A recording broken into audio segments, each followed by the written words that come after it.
La réponse des autorités contre les violences à l'égard de la communauté gay est pratiquement inexistante. Nos recherches montrent que la police n'a quasiment enquêté sur aucun cas et que très peu de ces crimes ont été jugés comme des crimes de haine. Cette loi contre la propagande homosexuelle n'était pas faite pour protéger les enfants. Elle n'a même pas été faite pour criminaliser l'homosexualité. Elle a été faite pour réduire la communauté gay en Russie au silence, pour les remettre dans leur placard et pour qu'ils y restent.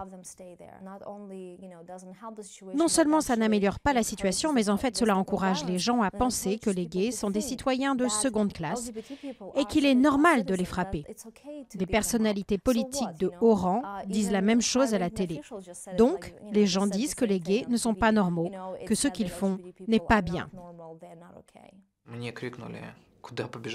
Ils m'ont crié dessus, tu vas où pédale?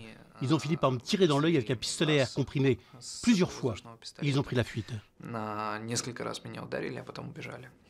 Je suis arrivé en courant sur le lieu où une manifestation était en cours et j'ai brandi un poster où il était écrit « Stop à la haine ».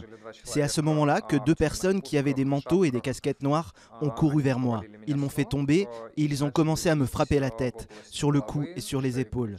Ma tête a commencé à vraiment tourner et je me suis effondré dans la neige fondue. Quand les gens vont voir la police pour signaler un cas de violence, la réponse officielle qu'on entend d'habitude, c'est que ce n'est pas un crime de haine, parce que la majorité de la société russe déteste les gays et considère qu'il est normal de haïr les gays, de les frapper. C'est donc un crime classique.